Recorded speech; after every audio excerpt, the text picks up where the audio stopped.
keessa jiran sodaa keessa jiran biyya isaanii keessatti akka bineensa kurupheen bineensi na nyaata leenci na nyaata itti sodaataati jira uummanni Oromoo yeroo ammaa biyya sana keessatti. Kanaaf immoo wanti godha jedhee uummanni Oromoo murteeffate falmadhee ofirraa buusuun qabaa ka jedhu. Kanaaf nuti immoo falmii sana akkamitti gargaara kan jedhu sagantaan inni jira sanarratti haasofna. Kanaaf gabaabaatti fincilli diddaa gabrummaa ani kabajnu har'a sababa kanaafidha. Isa kaani bal'inaan irratti haasofna dubbii dheeressuu hin barbaadu. Galatoomaa injifannoon uummata Oromoo.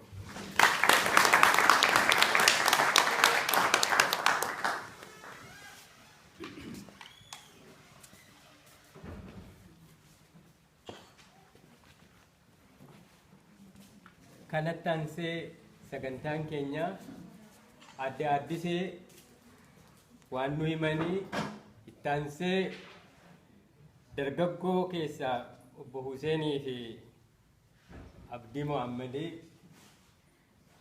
waloloo fi geerara nu dhageessisuu dura adda addisee isinii iddoo kenna.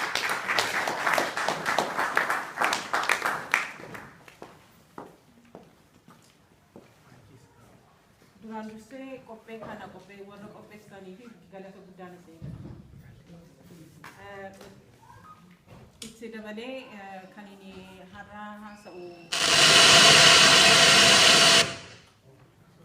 baay'ee wanta haasa'u hin qabu.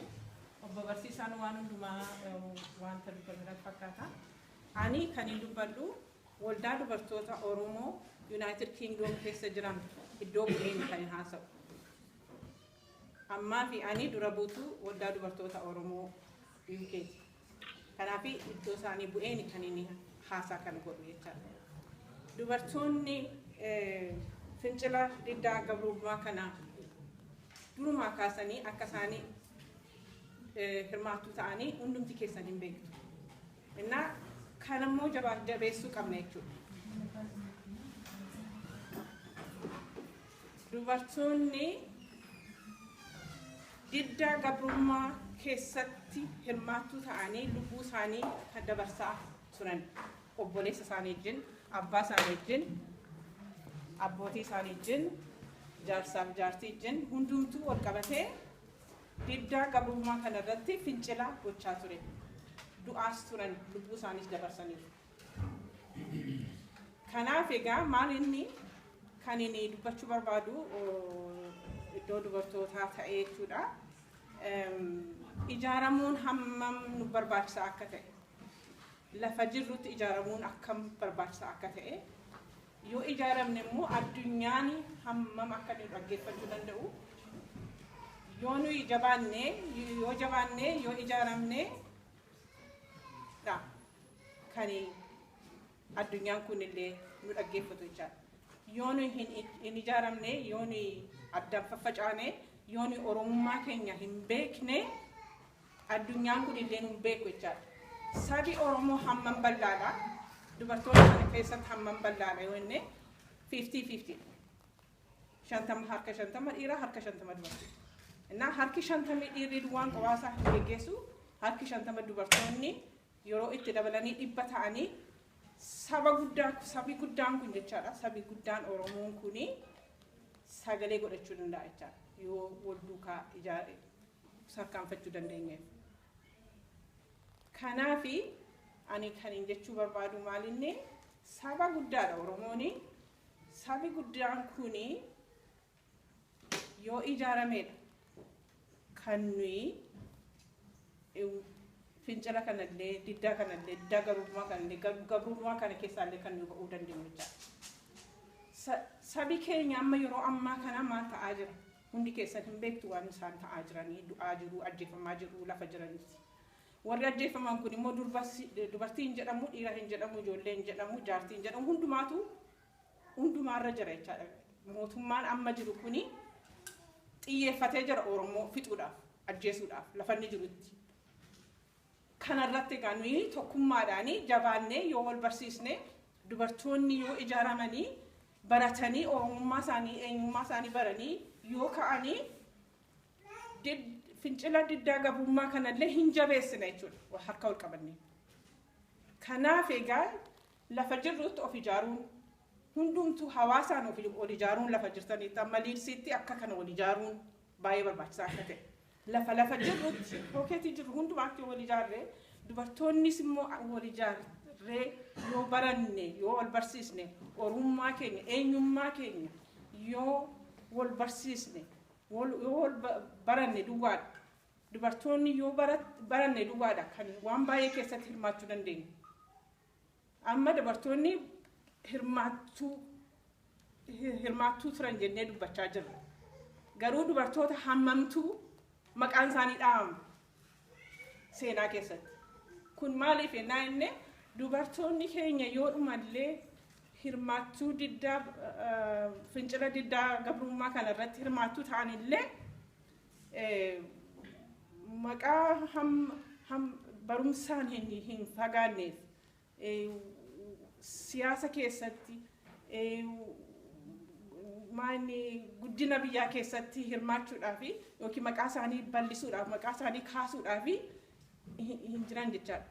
Hin goone jechuudha. Maaliif barumsaanii dubartoonni keenya akka warra dhiiraa carraa argatanii hin baranne baay'een. Kana barumsa irratti yoo dubartoonni bobba'anii wal barsiisanii wal jabaatanii egaa fincila eenyummaa isaanii baratanii fincila diddaa gabrummaa kanarratti illee ka'uu danda'u. Eenyummaa isaanii barsiisuu hin danda'u. Diina kanallee rukutuu hin danda'u jechuudha obboleessa isaanii obbolaa isaanii wajjin ta'anii jechuudha. Kanaaf egaa ijaaramuun kun kan inni barbaachise. Ani baay'ee hin dubbadhu wanti wallaalame hin jiru namni keenya dhumaa jira beela'aa jira du'aa jira mootummaan amma biyya saba keenya fixaa jiru kuni saba xinnoodha nuyi saba guddaadha nuyi saba xinnoodha nama nuyi baay'ee saba bal'aa taane saba xinnootu bitaa jira saba xinnootu saba bal'aa kana bitaa jira. Nan gadda hin gaddina hundumti keenya. Kanaafi du'uun hin oolu wanta xinnoo ishee hojjennee duun kan man dabarsan. Du'uun hin oolu. Garuu wanta xinnoo ishee wanta humna keenya wanta dandeenyu wanta dandeettii keenya dubartiin taane dhiirri xinnoo ishee uummata waan dandeenyu waan humna keenya hojjennee darba waan xinnoo ishee saba keenya sagalee taanaaf lafa jirrutti ofirraa faccisnaa. Mootummaa biyya kanaatti wanta biyya keessatti hojjetamaa jiru kana dabarsuu qabna. Mootummaan biyya sanaa qarshii mootummaan kun kennuufiitiin kan inni sokosaa jiru.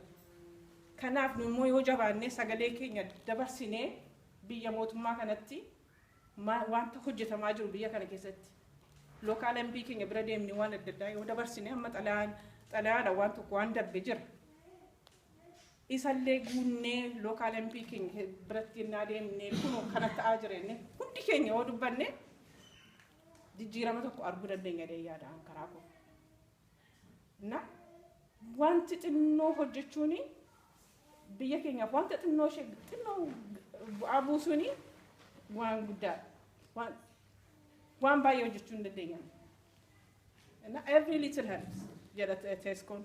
Na waan xinnoo isheellee waan humna keenya qarshiidhaan namni danda'u qarshiidhaan gara lookaal MP dhaquudhaan iyyachuudhaan demonstreeshinii gochuudhaan waan adda addaatiin saba keenya gargaarraa bu'aa buusnaa hamma humna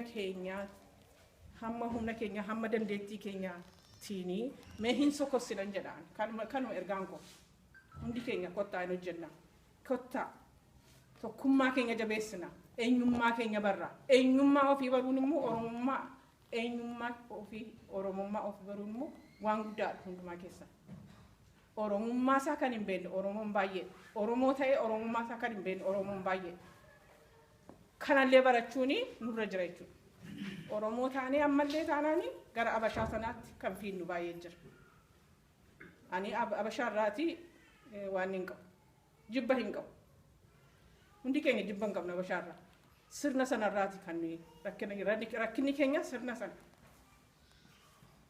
kan garuu oromummaa keenya baruuni tokkummaa keenya ijaaruuni lafa jirrutti ijaaramuuni